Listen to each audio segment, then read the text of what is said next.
He's editor-in-chief of Breitbart News and a New York Times best-selling author. And on this podcast, he brings deep research, prescient analysis, and world-class guests. He's Alex Marlow, and this is the Alex Marlow Show. All right, welcome to the Marlow Show. Deep dive show today. Shabbos Kestenbaum is here. He is a recent Harvard graduate who's been fighting the encroaching anti-Semitism on campus. And we break down, as I briefly alluded to on yesterday's broadcast, why the Trump administration is withholding federal funds from Harvard. Only $2 billion out of the 8 or so that they get. So I think there's more they can do.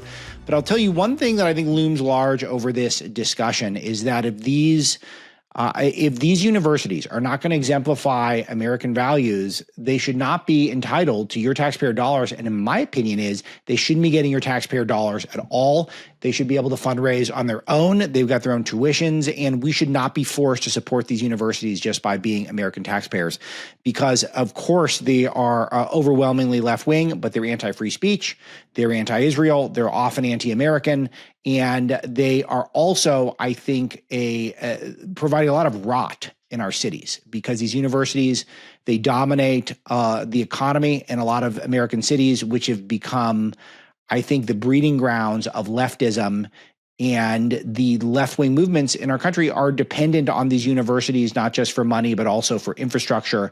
It just finances the economy of so much of left-wing activism. So just keep that in mind. This looms large, I think, over the conversation. But it's a great conversation with Joel Pollak from Breitbart News and Shabbos Kestenbaum from PragerU, who is their newest influencer personality. Is a really smart guy. And so I think you'll like a lot of their insight. So that is today's show. Check it out.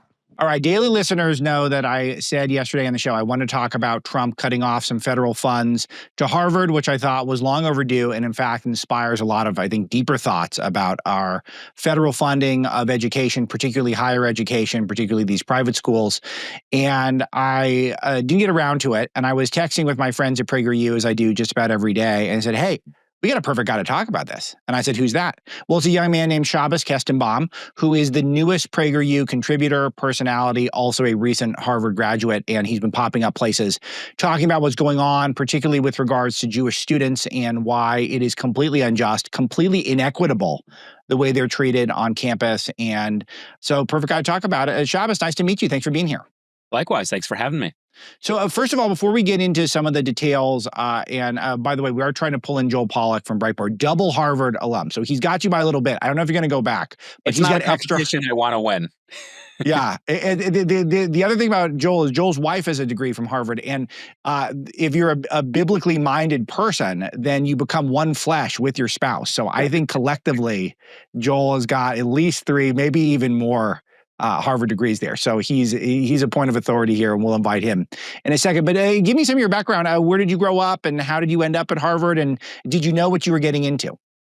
So no, I did not know what I was going into. I'm a first-generation American. I'm also an Orthodox Jew. The Kippah probably gave that away. And I was born and raised within a community and within a family that really taught you the importance not just of being an American, but also the importance of being Jewish. And the two were never contradictory. My Jewish values influenced my American values and vice versa. That's what I said at the Republican convention. Jewish values are American values are Jewish values. So I went to an all-male yeshiva after high school, so I lived in the old city of Jerusalem for 2.5 years, 2 minutes away from the Al-Aqsa Mosque, Church of the Holy Sepulchre, Western Wall, Dome of the Rock, and I was really inspired to study theology and religion after yeshiva from a totally different perspective, because I had gotten the Orthodox perspective, and I am Orthodox, but given that I was young, I didn't have responsibilities, I wasn't married, still not married if you know anyone, and I said, okay, I want to do this from a totally secular, non-sectarian, pluralistic institution. I always joke the only thing you can really do with a degree in theology is apply for unemployment benefits, so I figured, well, if I'm going to study theology, the only way I can really leverage it is if I do it at a top-ranked university. So I applied to Harvard and Yale, did not get into Yale, but got into Harvard. And I thought to myself, well, there's no real reason to say no. Actually, I got a full scholarship. I got a nice living stipend. So I was actually really excited to do it. I knew that there was this bizarre anti-Israel undercurrent, anti-Western undercurrent, but I didn't understand just how pervasive it would be. I thought it was, okay, this is a liberal environment. And also, I forgot to mention this, even though I'm an Orthodox Jew, I'm quite progressive, or at least I was. This is someone who was 9 years old, knocking on doors for then Senator Barack Obama. At 12, I was volunteering for Newark Mayor Cory Booker when he was running for Senate. I was at the 2016 Democratic Convention as a Bernie bro. I volunteered for Jamal Bowman. I can out-progressive most of your listeners, which isn't saying much.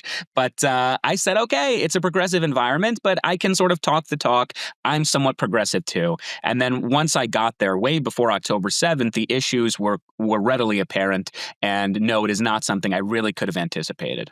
All right, so give me some color of what it's like. And by the way, for the show, we refer to them as President Sanders and President Booker, because just note that they're in their minds, that's who they are. President Booker is going to El Salvador, so he's really doing some serious diplomacy here on behalf of this country. And we really love that speech where he wet his pants for 25 hours, because that's very impressive these days. So there's a big theme on the show. Yes, but I want to talk to you about some color. Give me some. No bill. Yeah, go ahead. I want to cut you off. Oh, I was just going to say, it was a filibuster with no bill actually being opposed. Yeah, it's very effective. It's brilliant stuff. Was he a Harvard guy? He must have been to come up with an idea that dumb, right? You got to learn that somewhere in the Ivy Leagues, right? We got to figure out where Booker went to school. I'll look this up. But give me some color of what it was like on campus. So you show up at campus and you're thinking, this place has got to be inclusive. I mean, I know it gets a bad rap in the media. Fire ranks Harvard as the least free speech, inclined school in the country. You hear that stuff, but you think it can't be that bad, right? And then you show up. What actually happens? Sure. Well, first of all, I just want to pick up on that point because it's really important, because the narrative today, and I'm sure we'll get to it with Trump cutting off $2.2 billion, is he's stifling free speech. The only individuals stifling free speech are the Harvard administrators.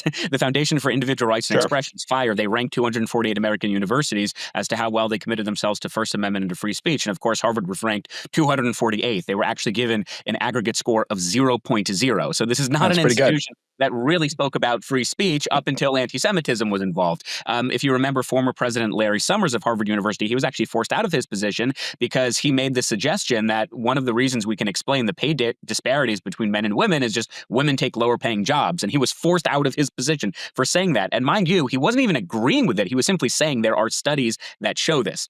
So I get to Harvard, and my first month, literally my first month, the Harvard Palestine Solidarity Committee, which is the largest compilation of intellectually challenged morons I met in my life, they decide to invite Mohammed El-Kurd to come speak on campus. For those of you who don't know, Mohammed El-Kurd is someone who has openly and seriously professed that Jews eat the organs of Palestinians, that the Israeli occupying forces have internalized the ways of Nazi Germany. He said repeatedly we have to normalize massacres. He lamented on Twitter how sad it is that Palestinians can no longer hijack planes anymore. So we went to the university, and mind you, I'm still a progressive at this time, and I want to play by the rules. And we said, look, rightly or wrongly, you have a strong track record of disciplining speech you don't like. I think that's bad, but that's your policy. You routinely disinvite controversial speakers who are allegedly transphobic or misogynistic or racist, all in the name, explicitly, of making sure minority students feel comfortable. So I said, okay, well, why don't we just play at your own game? I mean, Mohammed El-Kurd is someone who's been ranked by the Anti-Defamation League as one of the top 10 anti-Semites, which is pretty impressive considering how much competition there is to get on the list. And we said, look, this is someone who's so vehemently anti-Semitic. Why don't you just disinvite him in the same way you've disinvited a whole litany of other controversial speakers? And Harvard did something remarkable. They looked at us, they shrugged their shoulders and said, well, he's a First Amendment right. What do you want us to do about it? Right. And again, if this was the University of Chicago, which that really has been their approach, then fine, there's no complaint. But Harvard has literally never taken that approach before. Yeah. So it was readily apparent my first month just seeing that there's a double standard when it comes to Jewish American students. And then I'll tell you one last point. I'm sorry if I give long answers. No. I want to let me chime in and then give me the second part. But it's my history is somewhat similar. As I went to a famous prep school out in Los Angeles, and I wanted to bring Larry Elder, who's now my colleague at Salem, who's my favorite talk show host at the time. I wanted to bring him to campus because we had all these left-wing speakers, and he was super compelling. He was a Los Angeles-centric guy. He actually had the top assistant, his chief of staff, was a mother at the school anyway. And I thought, well, we should bring Larry. He's the best. And they didn't want to bring him, but it was one vice president or vice chancellor, as they call it, because they're pompous over there, said to me that he might not be an appropriate speaker. And I was thinking, well, a self-made black man from South Central LA who is an attorney and has achieved international success on talk radio and on television and a best-selling author, if that's not an appropriate speaker, then this place is crazy. And that really launched me into conservative activism, was seeing how the First Amendment is selectively applied by the left. It was the first issue to me that said, oh, wow, these people are really motivated by some agenda that I don't understand yet. Yeah, the political biases, the indoctrination, the propaganda, it's really astounding. There's a mandatory class. I study religion at Harvard. There's a mandatory class called Theories and Methods in the Study of Religion. It's mandatory for anyone at the School of Religion there. And I'm there on the first day of class, and the professor is going through the syllabus, and she talks about something, and I still have the syllabus saved because I was so taken aback by it, something called the ouch rule. And what is the ouch rule? The ouch rule is during class, if someone says something that's a microaggression, something that's offensive, something that, rubbed you the wrong way, raise your hand and say ouch. And if you say ouch, we'll table the conversation, so it stops right there. And at the end of class, if you feel comfortable or brave or courageous enough, you can tell the class what was it, what was said that forced you, that caused you to say ouch. And mind you, this is Harvard University. These are relatively intelligent, educated people. And on the first day of class, we're being told that you have the prerogative, you have the right to yell ouch if you feel offended. Leaving aside your politics, leaving aside the anti-Semitism and Israel, that is bad. That is not healthy for a democracy. That is not healthy for allegedly the best and brightest in our country. The fact that this was being taught as day one. So as I said, this started very, very quickly. Did not happen on October 7th onwards. This was something that was built for years and years. So you made it all the way through, though. So you got through 4 years, and was it enjoyable? Did you like the experience? Let me chime in. Cory Booker went to Stanford, Oxford, and Yale. So he's even smarter than Shabbos because Shabbos couldn't get into Yale. Cory Booker did, so we know that. So as I'm saying, you have to learn these dumb ideas. Like, we're going to talk to no one for 25 hours and with no point. It's regular people who have a normal upbringing do not think to do something so silly. You have to be taught to think in that unclear fashion. That's a longer theory for another day. But give me your experience. Was it good there? Did you have a good time other than the censorship and the anti-Israeli bias? Yeah, so it happens to be, ironically, I actually really enjoyed living in Cambridge. Again, living aside the politics. Weirdly enough, I was at Queens College before Harvard. I was only there for a year, and my entire experience essentially was over COVID. So being at Harvard was actually the first time I was really on a campus. It was the first time I was interacting with like-minded individuals. There's strong Jewish life with Harvard Chabad and to a different extent the Harvard Hillel. So there was a support system. There were people who I found to be intellectually stimulating. There were people who sort of thought against the grain, and I did enjoy it, but once October 7th happened onward, you really saw that the anti-Semitism that I was sort of able to excuse and the indoctrination I was sort of able to pretend didn't exist, then it just became blatant and inescapable. And that's what really changed my experiences and my perspective. I'm hearing Joel, so I think Joel feels like he can jump in at this point. So Joel is one of our senior editors at Breitbart News, author of many books. His latest book's called The Agenda, covers Trump's first 100 days. He's also my go-to guy on all issues Israel and all issues Harvard. So this makes a lot of sense. Joel, let me bring you into the conversation because I want to get to what the Trump administration has done and their justification for doing it, and then we can go big picture. But they're withholding a couple of $1 billion of federal funding to Harvard. Now, my question is, why does Harvard need federal funding? They've got a $30 billion endowment. You just put that in regular stocks and bonds, and you're making billions of dollars a year, easily enough to fund whatever they need to get done there. Why are we giving them any money at all? And what did Trump do and why? Well, the Trump administration is trying to change the policies of these universities, not just on anti-Semitism, but on a variety of other fronts as well. And I think that's correct, the correct approach. And you'll understand why I believe that in a minute. But basically, the Trump administration has said that these universities take money from the federal taxpayer. As long as they're doing that, we can tell them what sort of policies to pursue.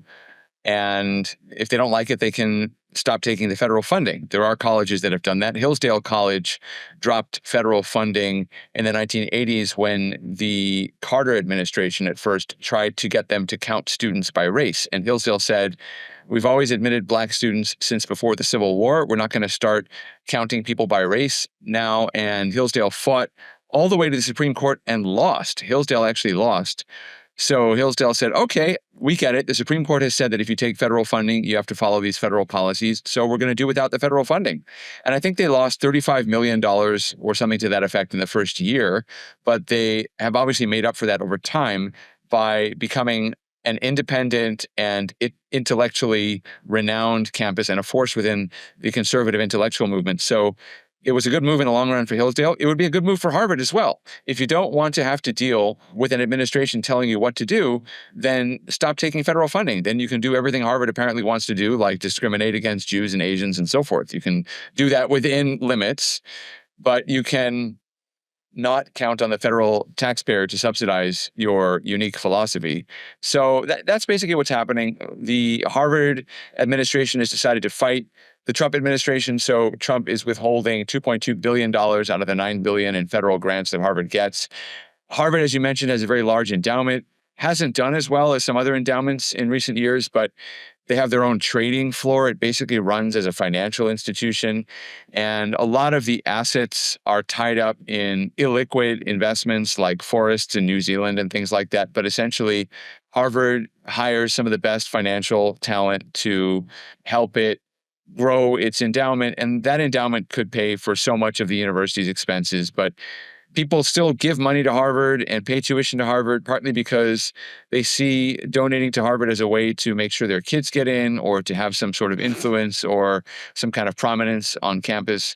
So Harvard will still be important to the community it serves, which is increasingly a Democratic left-wing community, much like National Public Radio. You have an institution that is useful and the public has some regard for, but because it's so left-wing, can no longer serve the public in the fullest sense. And so you might start to see these public ties unwind and these institutions have to continue in some kind of independent form. Yeah, good stuff. So Shabbos, give me your take on what happened on campus specifically that got Trump's attention and what it was like living through it and how Harvard kind of doubled down on it. They were getting a lot of negative attention for a clear anti-Jewish bias, and they just kind of kept going. Walk us through the key moments from your perspective. Yeah, I mean, so we filed a lawsuit last January against the university pertaining to their obvious civil rights violations of Jewish students. That lawsuit is still in court. You know, your listeners can read it. It's publicly available. But in a nutshell, I could just list incidents. I mean, I could just tell you of things that happened, like the Israeli student at Harvard who was told by her professor to leave the classroom because her nationality made others uncomfortable, about the Jewish undergrad at Harvard who was spat on for wearing a kippah, about the physical assault against a Jewish student at Harvard Business School. By the way, the assailant is actually being honored by a department at Harvard Law School in 2 weeks, Ibrahim.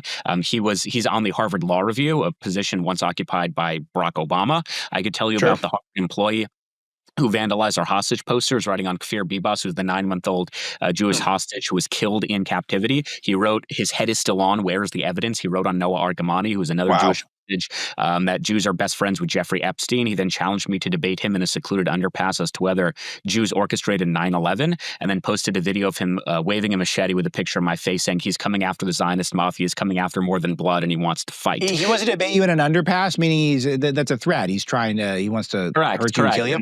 And then he was posting threats on Twitter, and then in this video saying he's coming after the Zionist mafia, he's coming after more than blood, he's going to bury me, and I had private armed security.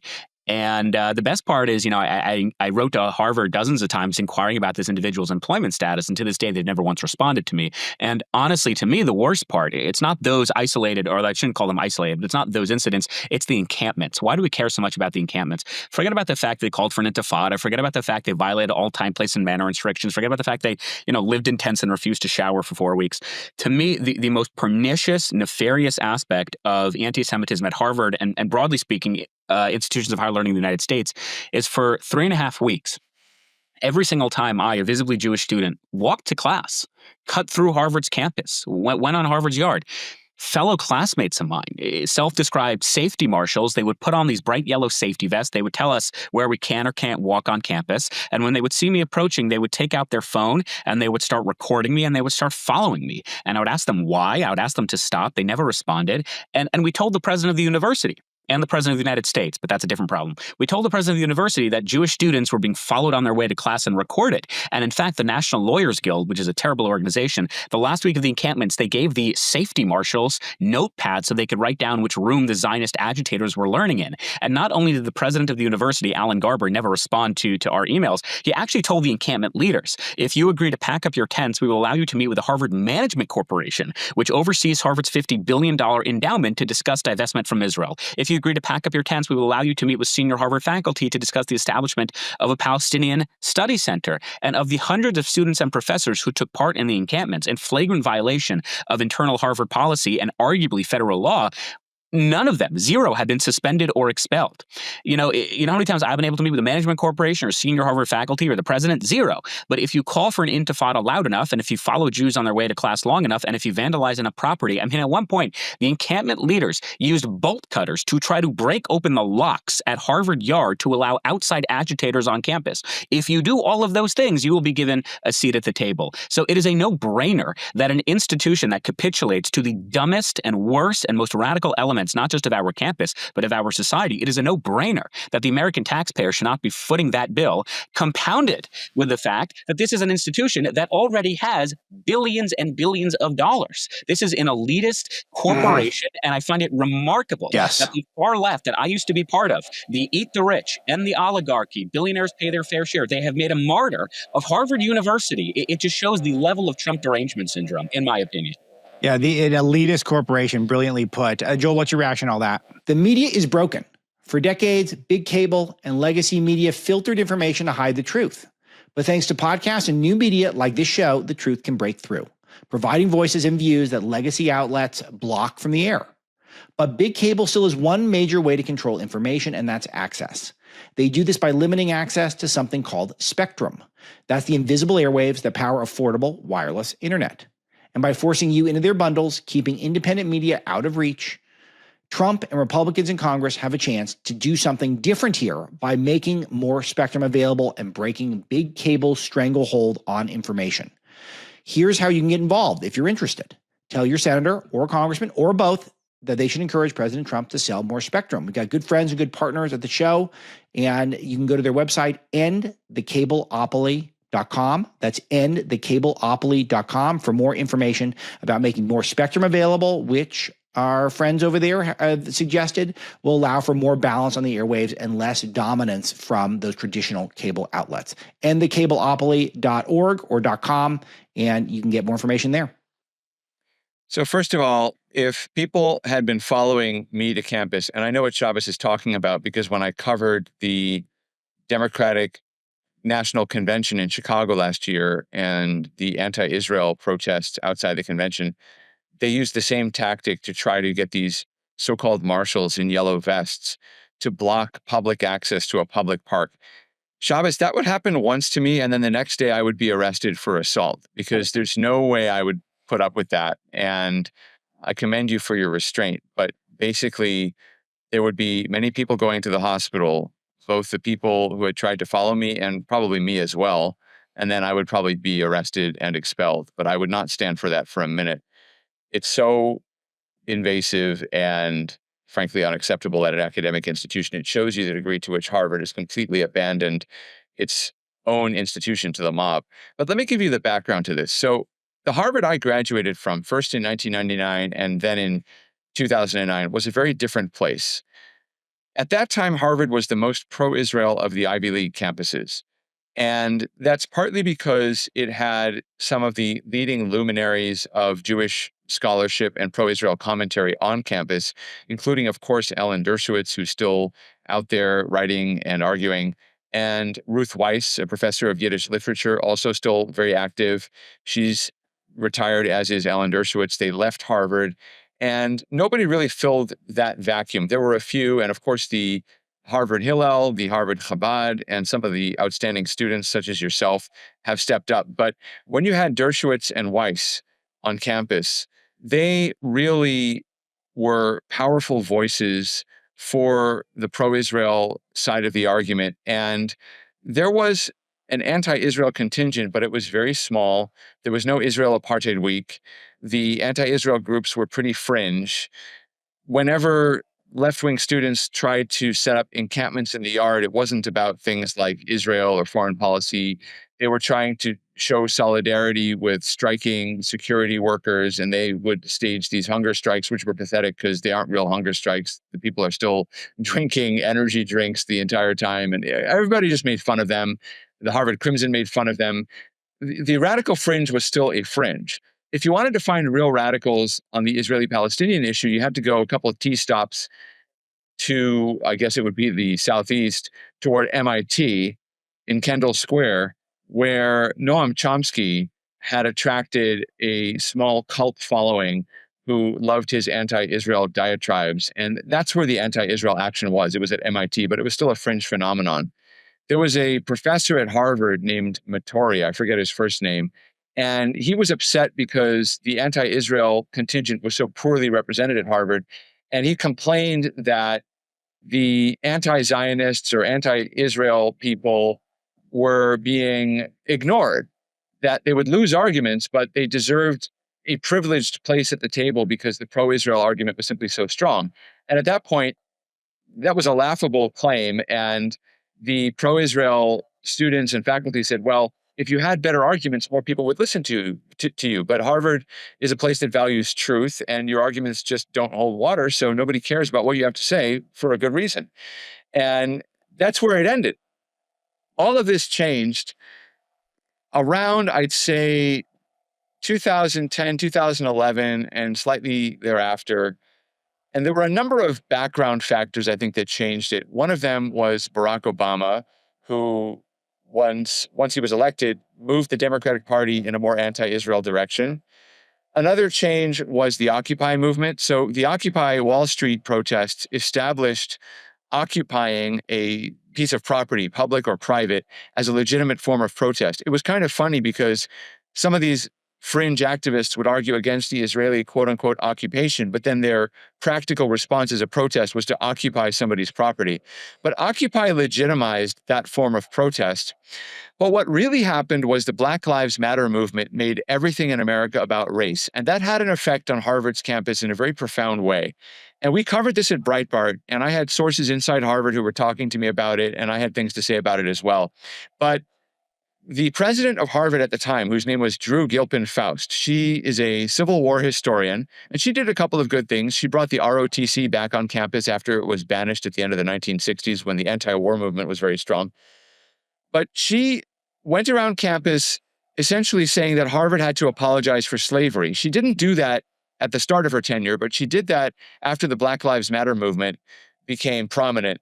And I opposed that very strongly in the pages of Breitbart and anywhere else I could, because if you know anything about Harvard's history, Harvard was a bastion of abolitionism. The elite Harvard students at the law school and at the undergraduate level who were raised in these rich Boston families who could easily have avoided military service, they all eagerly signed up to fight in the Civil War, and many of them died. On the wall of Memorial Hall, which is where the freshmen eat their lunch in Annenberg Hall, right outside Sanders Theater or across from Sanders Theater, there's a white flag that has the insignia of the Massachusetts 20th Regiment.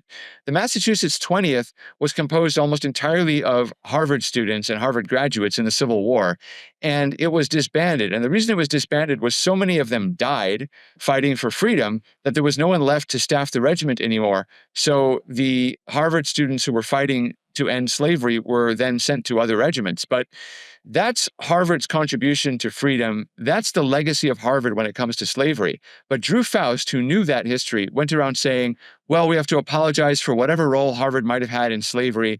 And they did a bunch of research and they found out that a handful of slaves had worked in the garden or had been owned by someone on the board at Harvard in the 18th or 17th century.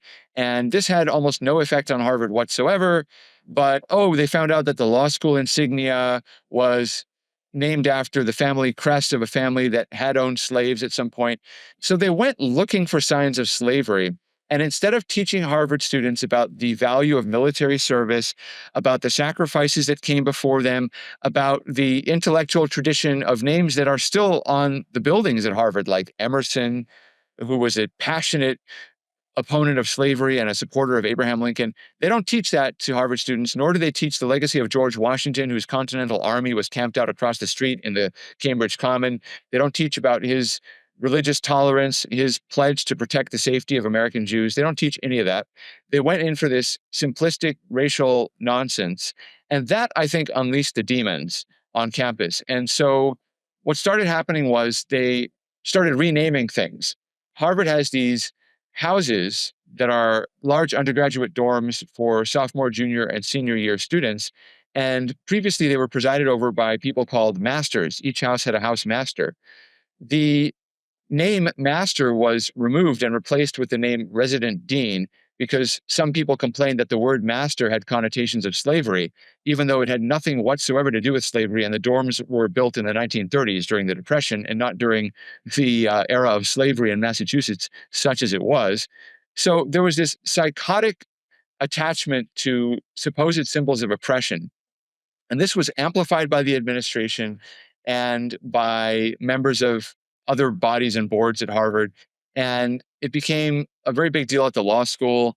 So this was radicalism that had previously been on the fringe that was then brought into the mainstream.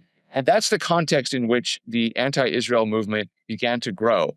And it found a foothold on Harvard's campus. And as Shabbos was saying, it started happening before October 7th. In fact, the month before October 7th, there were anti-Israel students who interrupted the university's convocation ceremony, starting the year with the new freshman class.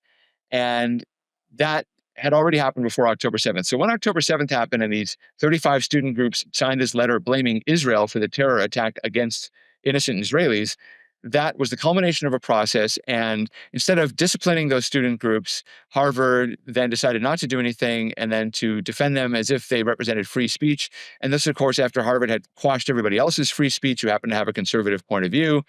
So the rot had set in a long time ago. So the Harvard problem is a multifaceted one, and the Trump administration is 100% correct to go after not just the anti-Semitism, but the DEI, the radicalism, the abandonment of American values and basic civics and basic history. Remember that Harvard is the oldest university of the United States. All of America's founding fathers, for the most part, except for those who grew up in the South, but essentially the New England founding fathers passed through the gates of Harvard Yard at some point. And Harvard has abandoned that tradition and has instead adopted and embraced this Marxist tradition. And you know what the problem is, Shabbos? I'm sorry to tell you this, but the administration isn't the only problem. The alumni have moved in that direction. I was, like yourself, a radical when I was younger, and I was one of the leaders of the left when I was an undergraduate at Harvard. And at that time, I was way far to the left of my classmates. My classmates were not politically involved for the most part. They stuck to their activities and their studies and their final clubs and their sports and wherever it was. And I didn't resent any of that. I just wondered how I could appeal to them, get them mobilized. But basically, people weren't that interested in politics. Now, the same classmates as alumni have become radicalized along with the rest of America. And when Harvard began to move in this anti-Semitic direction, they did nothing to stop it. And when they were given opportunities to elect Board of Overseers members, my wife was one of the people who tried to become a member of the Board of Overseers to fix this problem, they refused. And instead, they elected people who had pronounced anti-Israel views. That's the response of the alumni. The alumni are the problem. The alumni control a lot of what goes on at Harvard through their donations and their voice, and they are the problem, as are the members of the corporation. Penny Pritzker, longtime Obama associate, who chairs the Harvard Corporation. She's Jewish in a sense, but has no particular love, in my view, for Israel. And she has a very troubled political history. And I don't agree with her views at all. I think that she's basically brought the institution to its point of real distress that it's in right now. So I think the institution itself is almost unsalvageable, absent the kind of dramatic intervention that the Trump administration is doing. And I think that Trump is doing the right thing. I'd like to see it even more aggressive in some ways. But the problem really is the attachment to Marxism and to racism and critical race theory, which originated at Harvard. You know, Alex, you and I were I talking know, about I know. this. This goes way back to when Joel was working with Andrew in these stories. But the Shabbos, I want to get your take on, was there anyone who was helpful to you at all in either part of part of the alumni networks or part of the faculty? Was there anyone who was saying, hey, this is outrageous what's happening here, and we're going to blow it? We're going to cost ourselves a lot of headache here if we don't get straight on this issue? Sure. Let me first just add a quick postscript to Jill's insight, which is, while it is true, many of the names or terminologies have been renamed, like it's no longer Master of the House, it's now a Dean of the House. One thing has not been renamed, and that's Lowell House, named after President Abbott Lowell, who's the one who had the ideas of quotas on Jews. So back when I was a liberal, I said, okay, Jews just need to fit under DEI. So if you want to start renaming things, then you should rename Lowell House. And of course, being Harvard, they were willing to rename most things except Lowell House. So that's just a quick postscript. In terms of the faculty or the individuals who are helpful, Rabbi Professor David Wolpe was a visiting professor at the time, the senior rabbi at Temple Sinai in Los Angeles. He was actually on the anti-Semitism advisory group, and he publicly resigned, essentially saying this is a prop. This is a tool for Harvard to pretend they're combating the issue, when in reality, we don't even have any power. Professor John Levinson, who's sort of I say a dinosaur, but I mean that in a very positive sense. He's one of the very few professors left at Harvard who is exclusively interested in education for educational purposes and not the political indoctrination and not for a political agenda. Broadly speaking, former President Larry Summers, although I disagree, obviously, with his take on the withholding of federal funds, but he was one of the first and one of the few, at least in a very prominent position, to speak out shortly after October 7th, saying he did not have confidence in Harvard's leadership, saying that there were structural reforms, Penny Pritzker being among them. And Penny Pritzker, outside of Claudine Gay, is the person made fun of the most off the record and in closed-door conversations with Harvard admins and professors. I mean, she has almost no respect. She obviously was in this position not because of her intellect, but because of the money she was born with.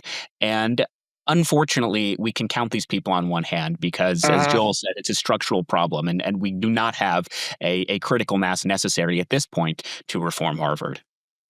Okay, so Joel, why is Harvard getting any money from the Trump administration? Why are they only taking $2 billion versus all of it? Because they get like $8 billion, which is just absolutely absurd to me. Well, why are they getting any? I don't know the answer to that. I do know that Harvard, like other universities, does a lot of research that's considered important in the medical field and in nuclear physics and in all kinds of other areas that are important to the American taxpayer, which is why there's broad public support for publicly funded research. So I don't think they want to jeopardize things that are useful to the public, but I do think that they want to make sure that the public is not wasting its money on these institutions. And frankly, broadly speaking, we are wasting our money on higher education. We are turning out graduates with degrees that make people no more employable than if they had studied nothing at all. And in fact, less employable because now they're going to struggle to pay their loans back and they're going to have bad credit.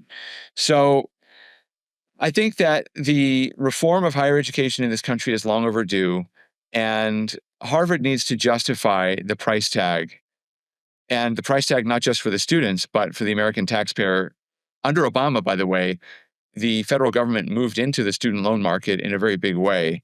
So we all have a much greater say in how these administrators run their universities than we did before, because we're on the hook for it and they are not. There's no skin in the game under the current financial arrangement for these universities. I mean, one way to reform the system would be to make sure that universities have some liability if students can't pay their loans again, because then the universities will teach them useful skills instead of essentially churning out generations of professional agitators who don't know how to do anything else except set up camp on other people's property. Yeah. So, Shabbos, with your activism, and what are you hoping to accomplish here? Is it mostly just raising awareness, or would you like to see Harvard completely defunded? Would you like to see the institution change? Are you with Joel that it's basically not salvageable? Or do you feel like it is something that if enough conversations had, that maybe they'll straighten out a little bit? Well, I always say we're fighting in two fronts. One is the court of law, and one is the court of public opinion. The court of law is litigation, and that will have structural reforms. We've already seen that Harvard, for example, adopted the International Holocaust Remembrance Alliance definition of anti-Semitism, which equates the pro-Hamas radicals who want to burn down the state of Israel with anti-Semitism, because it is one and the same. We've seen Harvard commit themselves to reforming, for example, the Center for Middle Eastern Studies, which is essentially an outpost for Al Jazeera.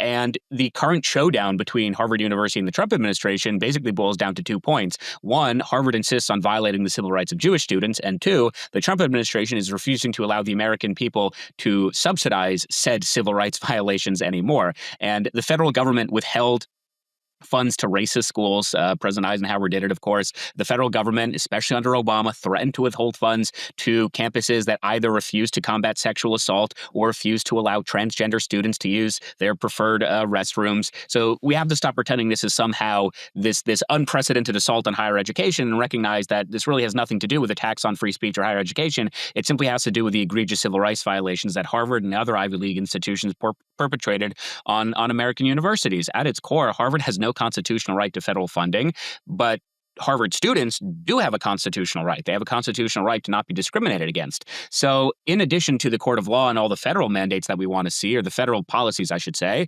on the other hand, the cultural war, which is already being waged, I think we already have major successes. Harvard has had a 17% drop in early applications in the last year, a 5% drop in applications overall. They have hundreds of millions of dollars in donations being withheld or rescinded. They now have $2.2 billion being withheld from the federal government.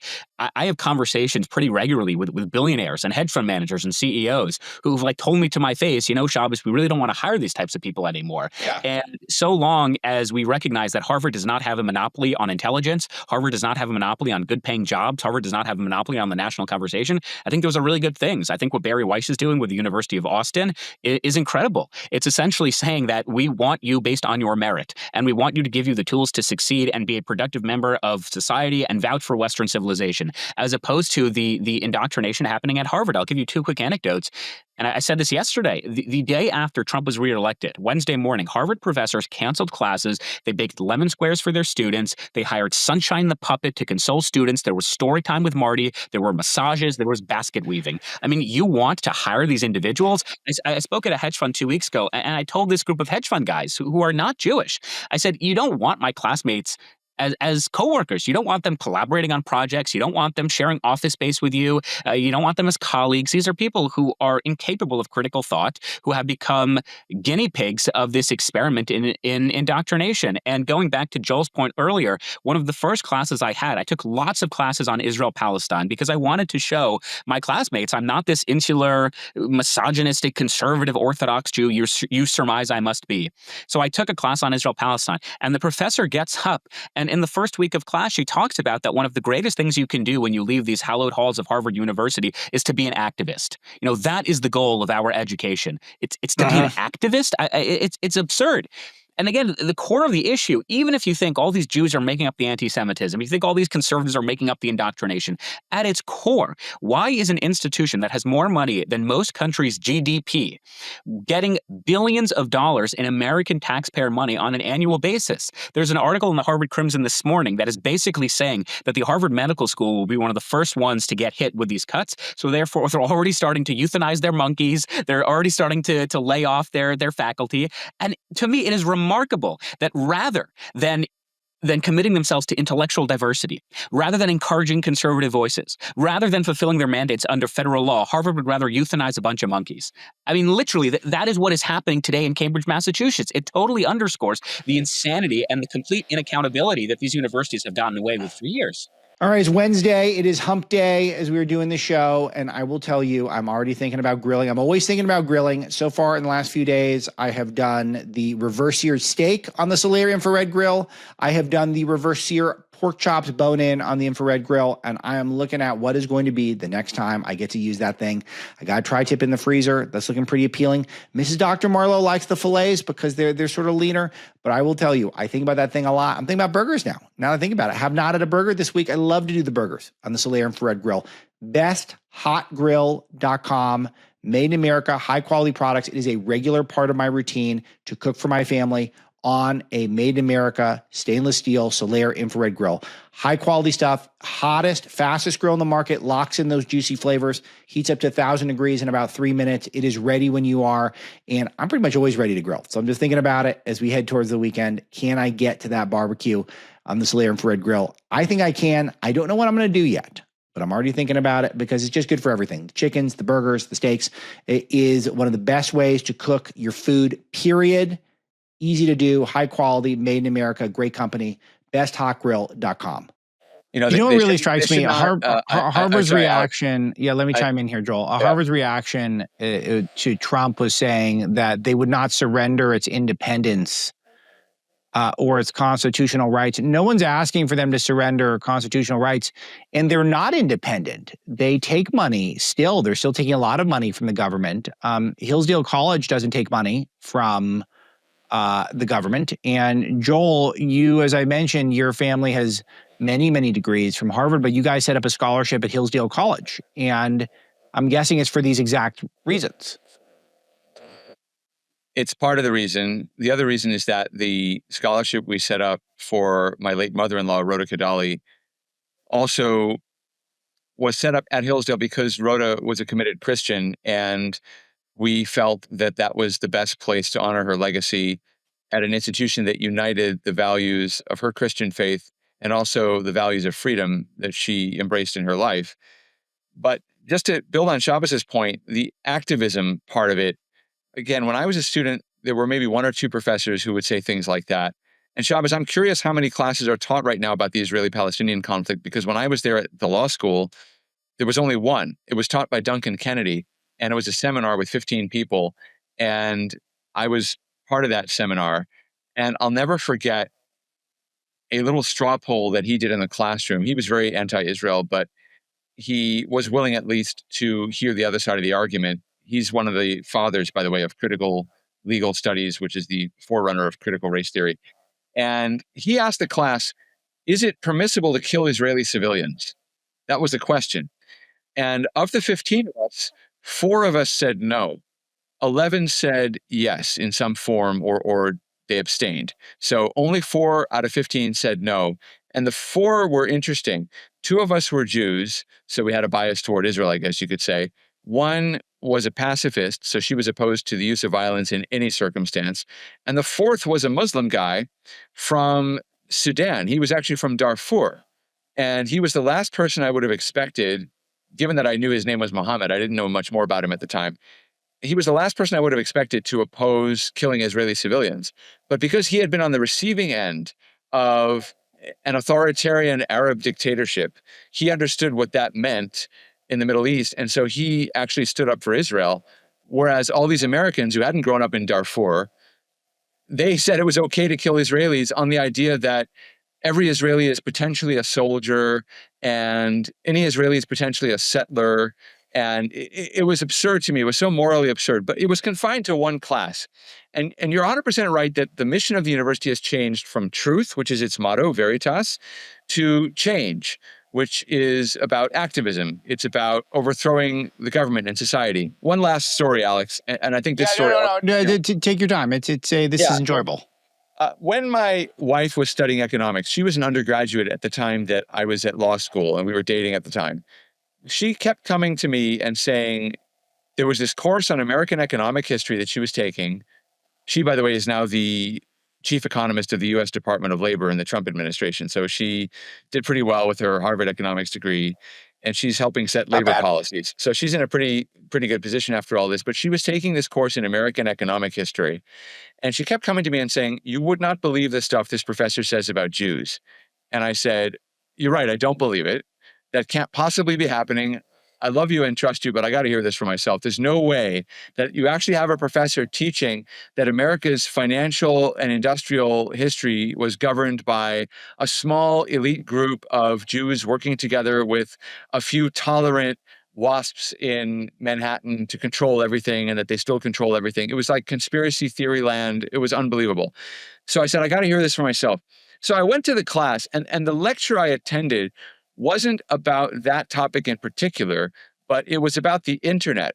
And what this professor was telling students was, never mind Bill Gates, never mind Mark Zuckerberg, all of whom who had, these are people who had invented major new programs, new software, new technology in their Harvard dorm rooms that changed the way the world works. Never mind those guys. It's really the government that created the internet as we know it today. Now, it's true the government had some part in it, but this professor wanted to completely eliminate the role of individual initiative and entrepreneurship at the very school where that individual initiative and entrepreneurship had taken place. And I realized all of a sudden where the anti-Semitism comes from on campus. It doesn't come from some kind of inherent hatred that these students have for Jews. Jews are not actually the first target. The problem is that people are being indoctrinated to hate America and to hate themselves. They're being indoctrinated to hate their own success. The way Harvard fashions its student body morally is to look at themselves and hate their privilege, hate their success, hate their own brilliance, and to feel guilty about it and feel that the mission they have in life is to, quote unquote, give back. That is to say, to restore some sense of parity. They don't really do this in practice, right? Nobody's going to give up their Harvard degree and mail it back once they get it. But the idea is you're supposed to at least feel guilty about it. And once you hate yourself sufficiently, it's very easy to get you to hate other people who are successful. So Israel is successful. Israel is a shining example of success in a region that has no examples of success. And the Jewish community is an example of success, disproportionate success in a wide variety of fields. So once you're taught to hate America and hate success, it's a very short step to hate Israel and then to hating Jews. And that's the origins of all of this, which is why I think, again, the Trump administration's focus on American civics, American values, and Hillsdale's focus. I mean, frankly, that's what makes Hillsdale so great, is that it focuses on the civics and the virtues and the ideas and the founders that we all are supposed to have in common. Whereas what Harvard and MIT and some of these other institutions are doing, rather than just teaching what people want to learn and what people are supposed to learn at these places, they're teaching ideologies about overthrowing the system as it is, and they're teaching people to hate themselves. And that's where it comes from. This is what's very interesting here, because Shabbos, I was thinking about this before you came on, because you're the latest PragerU personality. And so I started with Andrew Breitbart when I was in college. I was 21, right before my 22nd birthday, as the first employee at Breitbart News. And, the thought of going on Fox News or going on popular podcasts, stuff like that right away would have been very crazy to me. Even though I'd done some podcasting, I'd been interviewed a number of times in college. I'd done a couple radio hits, but it was like the idea of I'm going to get out there and I'm just going to stay my beliefs and let people judge me and be out there in the world in that way. I needed to warm up for a few years, just reading and editing and being a behind the scenes guy. It took quite a while till I was comfortable. It's different now, because in the hyper social media age, it does feel like a lot of politically motivated younger people are able to get out there when they're young. I know that's what you're going to be doing with PragerU. I want you to fill us in on that. But I just think it's also you're learning more right now through what you're going through, leading this reaction to the anti-Semitism on campus, getting out there, interacting with some of these hotshots you were talking about, going on television, starting your own stuff. You're learning more from this experience than you learned on campus. I can just guarantee it. And I'm sure you learned quite a bit on campus. I went to Berkeley and I learned while I was there. It wasn't a total waste of time in the classroom.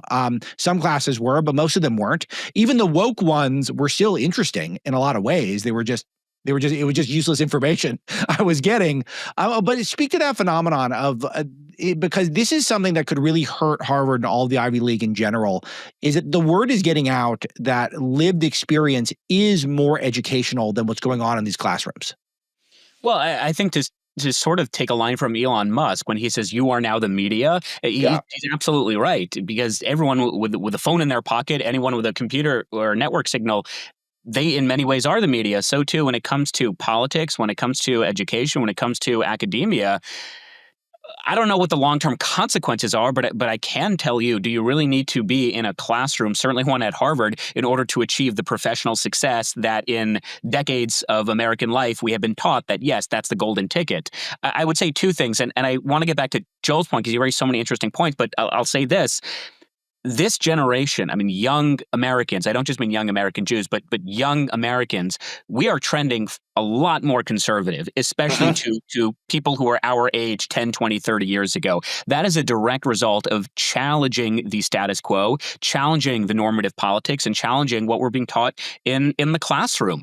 I don't want to get too off topic because I just want to, before I forget, mention Joel's point, because I think it does connect to your question.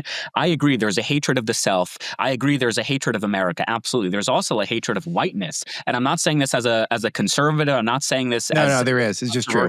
Point. I took a class at Harvard called Jews and Race, taught by Professor Shal Magid, who I have tremendous respect for, but he certainly comes from a different political persuasion. And a student, I remember this so well, a student raises her hand during the class once, and she says, well, the reason why the Holocaust was such a big deal and everybody keeps talking about it is because the victims were white. And I guarantee you, if the victims were black, the Holocaust wouldn't really be that big of a deal. It's just the whiteness. And we brought the 47-minute Hamas propaganda video that the Hamas soldiers or Hamas people filmed themselves on their GoPros on October 7th. We brought the screening to Harvard. We brought in Bill Ackman. We brought in the Israeli ambassador to the UN to come. And we said, here at Harvard, more than any other institution, students need to see what occurred on October 7th. Of course, by the way, Claudine Gay, the president at the time, does not go. Instead, she gives her wonderful congressional testimony 2 days later. So go figure. And of the roughly 400 to 500 students and professors who show up to watch this screening of October 7th, almost all of them were Jews, were people like me who really didn't need to see it to begin with. Why? Because as my classmates will tell you, as they've told me to my face, you can show them the most horrific mutilation of babies and the rape of women, awful images, and they will tell you, well, resistance is justified when people are occupied. I mean, what do you expect? That's why the shooting of Brian Thompson, the United Healthcare CEO, by Luigi Mangione was such a fascinating case study. I mean, it was also a horrific event because the overwhelming majority of the American people say this was an unjustified assassination in broad daylight because, guess what? It was an unjustified assassination in broad daylight with one glaring exception. That's who? People my age. 18 to 26-year-olds overwhelmingly say that actually, no, this was justified. Why? Because we have been taught this diet of lies, this healthy dose of indoctrination, that if you are the victims, if you are being oppressed in any tangible or measurable way, then you can literally do whatever you want. You have carte blanche justification to use powers within your own abilities to get rid of that injustice. And of course, this injustice is not tangible. It's not injustice that you can look at on a political level. You can't point to a specific law that discriminates whites and blacks, Jews and Muslims. You just can't. It's a feeling. And that has become so dangerous because you see people like Luigi Mangione. You see, for example, students at Harvard University on the night of October 7th blaming Jews for October 7th and calling for a globalized intifada. So what are the long-term implications of people valuing lived experiences over traditional education? Look, I'll put it this way. Harvard, Columbia, Penn, UCLA, Yale, they have proven themselves to be institutions that we cannot and we should not trust anymore. And as I said, or as Elon Musk says, we are the media now. I don't think one needs to go to Harvard anymore to get a good education. I don't think one needs to go to Harvard anymore to really make a difference on a political level, on a religious level, on an economic level. I think people have the tools or the capabilities in their own hands. Joel, what's your reaction to that or Shabbos's answer? Well, I agree with him. And, I'll mention I have a book coming out in the fall, which is actually a printing of a book I already came out with online and in audiobooks, but it's called The Zionist Conspiracy and How to Join It. And basically what I talk about is the secret of Israel's success, which is that the Zionists who believed in setting up a Jewish state looked at the Jewish population of the world in dire circumstances, very poor in many cases, and even when Jews were wealthy, they were very insecure. They were constantly in danger of discrimination and dispossession. And they said, we're going to transform ourselves. We're going to become something different. We're going to become Israelis. And Israelis are very different than Jews outside of Israel. You often see these opinion polls during presidential elections, how Israelis see things exactly the inverse of American Jews. American Jews always prefer the liberal candidate. Israelis often prefer the conservative candidate, even though they have very liberal social views.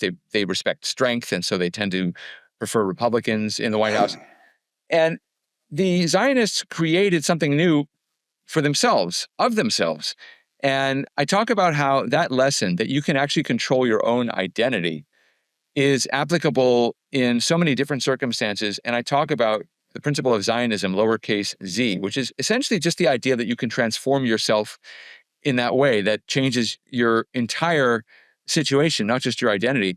I say there are Arab Zionists in the lowercase z sense. Look at the Gulf states like the Emirates, for example. They decided they weren't content with just being another oil sheikdom, and they decided to diversify their economy. They changed who they were, and so they've become one of the leading states in the world. And I go through example after example, and I have a whole chapter called Palestinian Zionism, where I talk about how the Palestinians could become Zionists in that way. Not that they're going to become Israelis, but that they could change their own destiny by detaching their identity from this destructive, terrorism-worshiping past and embrace a completely different idea of Palestinians in a positive sense, building a state, reconnecting to the land, whatever they want it to be. But they have that control over who they are. And instead of teaching Harvard students that that sort of self-transformation is also at the core of the American ideal, we are indoctrinating Harvard students in the Marxist idea that civilization is all about the oppressed versus the oppressors. There's no way out of that, right? There's no way out of that, because even if the oppressed win this grand struggle, they then sit atop something that they've conquered that they can't do anything with, because it turns out that society doesn't break down neatly into classes, and we actually are interdependent. So I think that Harvard has all of the opportunity it could possibly need to draw on positive lessons of Israel. And they're out there, I think ironically, Alex, the California universities, which are more radical, do a better job of connecting with Israel. Not all of them, but because of Silicon Valley, you do still have some awareness in the Bay Area, for example, of the incredible innovative power of Israeli technology. And so there's less pressure in California to divest. UCLA in Southern California is a different story.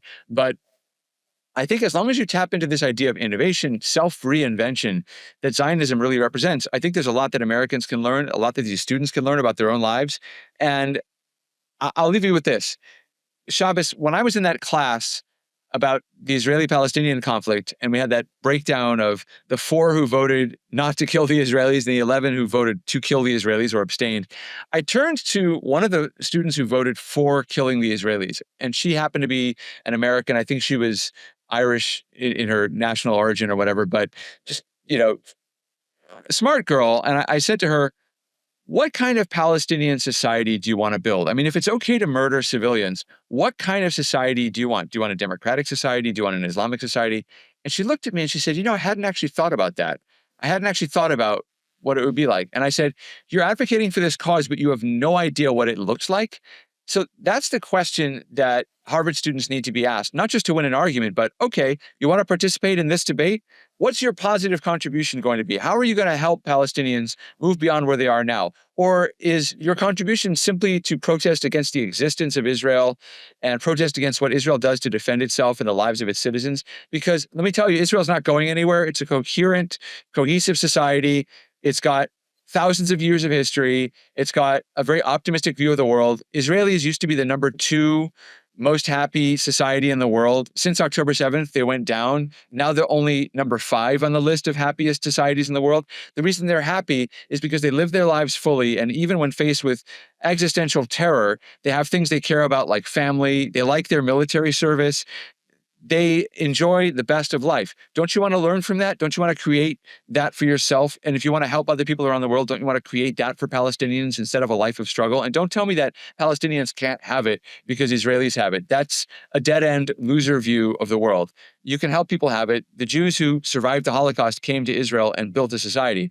So learn from that. And I think you got to ask them, what kind of state do you want to build? I mean, what are you here for? What are you here for 4 years? To march and agitate against something you'll never be able to move? Or do you want to make a positive contribution? You can, but you can only learn that if you study the right things, and Harvard is teaching the wrong things. And so I applaud the Trump administration. I want them to come down even harder against Harvard and these other universities.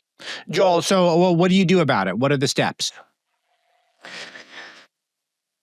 You have to encourage a common curriculum. Again, you can't force people to teach it, but you have to develop a common curriculum of American civics at American universities. And maybe it can be something aspirational, some kind of qualification that students have to compete or study to pass. Maybe it's a certification that they can show employers that they have mastered. Much like you can't practice law without the bar exam. Well, maybe you don't get to have a certified Bachelor of Arts degree unless you can pass an elementary civics exam. Maybe there has to be some common body of knowledge and principles and understanding that you have to demonstrate for a Harvard degree, just like a community college degree, to mean anything at all. Because we can't turn these Marxists loose in society, as Shabbos said, and expect anything in the workplace. And we can't expect anything in our communities to come out of it unless, as happens in many cases, these students and graduates bump up against the cold lessons of reality, which is what happened to me, and they have a wake-up call. We can't rely on that anymore. But I think I actually say this in my book, The Agenda, that the Trump administration, Department of Education, should look at developing a model curriculum of civics. And it doesn't have to be like, the old curriculums, the common, whatever it was, the Common Core or whatever that people hated. Just develop an idea like the 1776 model that was canceled by the Biden administration, but bring that back and say, okay, we're going to develop this system that you can use. You can modify it if you want to, but we need a common understanding of what makes us Americans. That includes tolerance for religious minorities. That includes, by the way, our historical connection to Jews and Israel, our roots in Judeo-Christian civilization. It also includes our openness and so forth to other civilizations, other religions, but it also includes the idea that your purpose on earth is not to overthrow the existing order. We are here for life, liberty, and the pursuit of happiness. And you have to understand what that means. And the happiness part is the most important part. Harvard makes its own students miserable. That's why they prefer living in the rain in Cambridge and Harvard Yard to going out and having lives and getting married and having kids. And, last statistic, I could go on this forever, but, you have any kind of gender identity now that you want, any kind of sexual identity, and everybody at Harvard will affirm that. But if you look at surveys of young people, they have less sex than they ever did before. In the bad old days when men were men and women were women, people actually had sex. Now that men don't know what they are, women don't know what they are, and nobody knows what they want to have sex with, there's no sex happening anymore. So students aren't even having the kind of fun that students traditionally have on campus because they're so busy getting their guts tied in knots over changing the world. And this is the point. It's about the pursuit of happiness. And that's what is embedded in our DNA, as Obama likes to say. He likes to say racism is in our DNA. That's not true. Happiness is in our DNA. But instead we're having people metaphorically chop off those parts of themselves that are geared toward happiness. And it's a way to make us a failed society that will easily be dominated by societies that really know what they believe in. The Chinese know what they believe in. They believe in dominating the world. The Islamic world knows what it believes in. It believes in making the world submit to Allah. And those people are much more effective at making their case because they are sure that they're right. America has a better argument to make, but because we're so unhappy, we don't feel like making it. And I feel like we have to seize the moment that Trump has given us to change these institutions right now. So guys, it happened. I've been saying this for weeks. Gold has hit $3,300 an ounce. This is the easiest ad I get to do. It's up again today, another 3%. It is up. Let's see what gold is. I'm doing this in real time. Year to date, gold is up 25%. So that is more than a quarter. If you'd bought gold when I had began with my partnership with Priority Gold, we got a new URL for you. PriorityGold.com/freedom, PriorityGold.com/freedom, PriorityGold.com/freedom. They're great partners for the Marlow Show, our original advertisers. You can also text freedom to 24999. That's the whole number, 24999. You text that number, the word freedom, they will give you a gold and silver guide. They will give you a wealth preservation guide. It is free. You can get all that information and you can start personalizing whatever it is that you need in order to make sure that you got a balanced portfolio. You can preserve your wealth with gold and silver, precious metals, IRA, 401k, tax and penalty free. You can start those now. And if you had done this when I had first recommended this about 3-4 months ago, you would have made 25% by now. And there's no reason to suggest this is not going up. We're already at 33.47 as we're having this conversation. I told you it was going to happen. I told you Goldman Sachs said gold was going to hit 3,300 this year. I said that is underselling it. We were April 16 and we are already way past that. And let's see, you never know if it's what's going to happen next. I'm not saying I can predict the future, but I can tell you gold, the safest bet around. And I've got great partners. PriorityGold.com/freedom, PriorityGold.com/freedom. Check them out.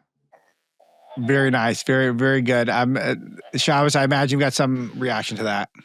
First, I'm going to quote that and I'm going to frame that quote that Harvard makes its students miserable. I think that's great. I couldn't agree with you more. And the Federal Anti-Semitism Task Force, they released a letter, I guess it was last Friday, telling Harvard exactly what it needed to do to have all of their funds restored.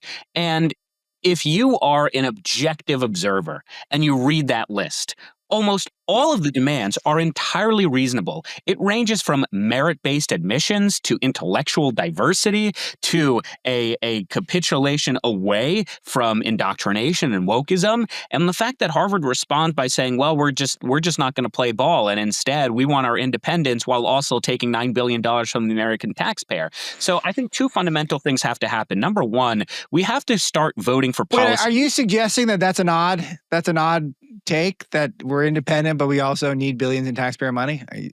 Yeah, funnily enough. Incoherent? Funnily enough, it's a little incoherent. Because again, if Harvard said we want to be independent, like what Joel said with the example of Hillsdale College, then fine, be independent. We wouldn't be having this discussion. You can do what you want. The problem is they want to have their cake and eat it too. We want the independence. We also want your money. We want to discriminate Jews. But I mean, it's a bizarre argument they're making. So as you said, of course it makes sense that they have a Harvard education. So that's number one. We have to vote for policymakers who recognize this. It is a shame that we really have a once-in-a-lifetime opportunity to reform higher education. And that once-in-a-lifetime opportunity is President Trump. That's why I campaigned for him. That's why I voted for him, because I knew that if we had someone like Kamala Harris in power, forget about the foreign policy disasters, forget about the domestic policy disasters, but the campus culture itself will be one that will continue to capitulate to these genderless or gender fluid, apologetic, self-hating Americans. It is one of our most destructive qualities about ourselves. The fact that we are not proud to be Americans, the fact that we don't believe that actually Western civilization is a superior culture. It is better than every other culture, every other form of economic life, of cultural life. This is something that we should be proud of.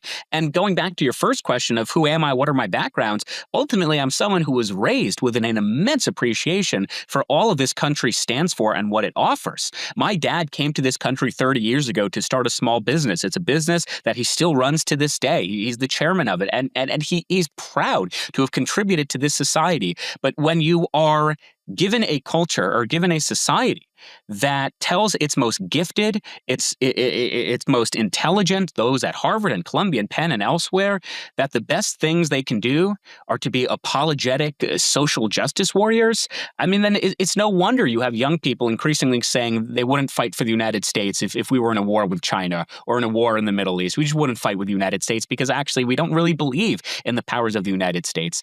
And that is something that starts and ends with our college campuses, because the poison that has infected the youth of our country is incredibly, incredibly damaging. So I think the federal government has a role to play. That's where the funding comes in. That's where the endowment taxations comes in. That's where the revoking of the nonprofit status comes in. Then it comes down to the private sector. So I don't think that people should be hiring individuals who were living in tents for 4 weeks, calling for eradication of Western civilization, calling for the globalization of the Intifada. And then I think on a religious lens, I think Jews, because we are talking about anti-Semitism, Jews should look elsewhere. I don't think that we should be at institutions like Harvard that at best don't want us and at worst denigrate and humiliate and scorn all of our values. And now that I say it out loud, it's probably not just Jews, it's the American people. Don't go to institutions that don't share American values. Don't go to institutions that have to fight with their students about bringing back an ROTC program at the university. And I think we will be better off as a result. I think there are great institutions of higher learning out there in the United States. I mentioned the University of Austin. There's Georgia Tech. There's Texas A&M. There's University of Florida, University of Miami, University of Michigan, Vanderbilt. There are good places. But I think we have to move away from this bizarre line of thinking that we can only trust people if they have the name Harvard on their resume.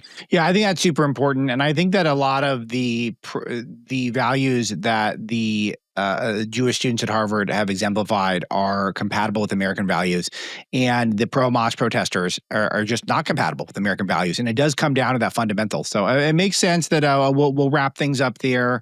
Shabbos, tell us about the new PragerU Show. Sure. So yes, I just signed on with PragerU. I'll be moving down to LA sometime in June. And Dennis Prager actually started the religion and politics one of the first podcasts to talk about religion and politics, and we're trying to figure out if we can recapture some of that magic and continue the great legacy that Dennis started. So we'll primarily be discussing not just religion and politics, but also why it is relevant in the 21st century, and in particular relevant to young people. Young people are looking for meaning in their lives, and I think religion, I think the American values can really fill what is so lacking in their psyche. So hopefully you'll see more of us soon. Excellent. And remind me when it launches, and I will alert the audience specifically where and when to get it. But it'll be on PragerU.com. It'll be on YouTube, I'm sure. But Shabbos Kestenbaum, Joel Pollak, Senior Editor at Large for us at Breitbart News, and hosts Breitbart News Sunday on the radio on SiriusXM Patriot number 125, and also on demand over there. Anything Joel writes is terrific, including all of his books. His latest is The Agenda, and we'll have him back on whenever the next one comes out. Thank you both. This was really fun. Thanks to our producer, Misty, and all of you in the Marlow audience. Talk to you tomorrow.